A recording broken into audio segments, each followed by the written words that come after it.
1, 2, 3, 4. 5.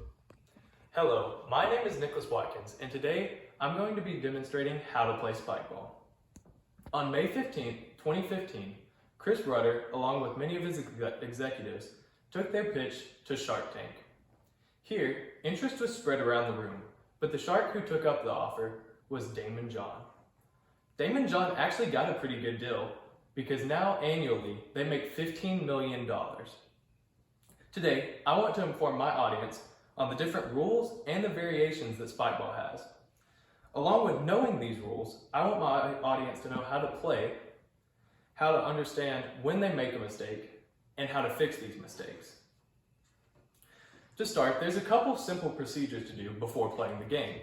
There are 4 members, and each member will pick a different side around the net. Here, their teammates will stand right next to them, and they'll have to serve straight across. There's 2 different types of serves, and the first is referred to as a soft serve. A soft serve is what it says. It is a soft serve that sits straight across to the opponent. The difference between the soft serve and the other type of serve is that there are room for mistakes. There's different kinds of things that you can do, and if you make this mistake, then you just say, okay, we won't count a point there. The other type of serve is a tournament serve. In the tournament serve, you can hit it as hard or as tricky as you'd like. And the bad thing about this for new players is that there's no mistake. If you make a mistake, it's the other team's point automatically. Some basic rules of hitting the ball is that you want to flatten your hand out and use your palm the most. When you're hitting it between your teammate and yourself, you want to use your palm because it gives you the most control. But when hitting it back onto the net, a lot of times beginners and old players will use both their palm and their fingertips, just for difference between your fingertips being a soft serve and rolling it straight off the net, and your palm using it for hitting it harder. The next thing I want to talk about is where to pass it and the amount of times that you can pass it. One thing about this game is a lot of times you'll be moving all the way around the net, so the first hit a lot of time is just to find your partner and kind of understand where the net is under you. You can hit it 3 times, and on the 3rd time, it has to go back onto the net. If it doesn't go back onto the net, then the other team gets that point. I wanted to talk about the difference between what is a rim and a pocket. The rim is this outer yellow layer here, and if you hit this layer at any point, then the other team is rewarded a point. So basically, if you hit this part, then it's the other team's point, but this layer right in between the net and the rim is known as the pocket. This pocket will oftentimes shoot off in a different direction when it is hit, and you are awarded that point as long as it does not hit the net twice. I want you to know the difference between this because when you hit this pocket a lot of times, it'll shoot off, and when you hit the rim, you'll automatically hear like a crack like that. So the next thing is just a simple little thing. It's rolling and bouncing on the net. A lot of times you can obviously see when the ball is able to roll across the net or the ball will bounce twice across the net, and that will automatically result in the other team getting a point. The most interesting part about this game is what parts of your body you can incorporate into a play.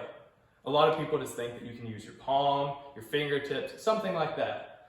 But a lot of older players will use their feet, ankle, knees, legs, head, stomach, any of that stuff. And it's all legal to use as long as it doesn't hit 2 parts of your body before going back to your teammate. So one of the things I wanted to talk about is the different variations and modifications as well. One of the variations for having only 2 players is that between each time that you hit it, you get 3 hits instead of 1 because you don't have another teammate to round it off to. That is the only difference between playing a single player variation and a multiplayer variation. So another modification that you can add to the game, it's called the floor is lava.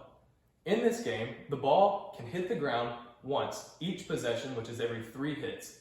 So each 3 hits, the ball can hit the ground and it won't be considered the other team's point if you can get it back onto the net. That's the only difference between that and the normal game. So here, I'm going to show a quick video on how the game is played. So it starts off, he hits it up, I hit it back here. He hits it to his teammate here from across the net, and then we hit it back and forth 3 different times. When we hit it back onto the net at the end, he ends up hitting the net twice, and it results in our point. So that's just a quick video just to demonstrate how the game is played.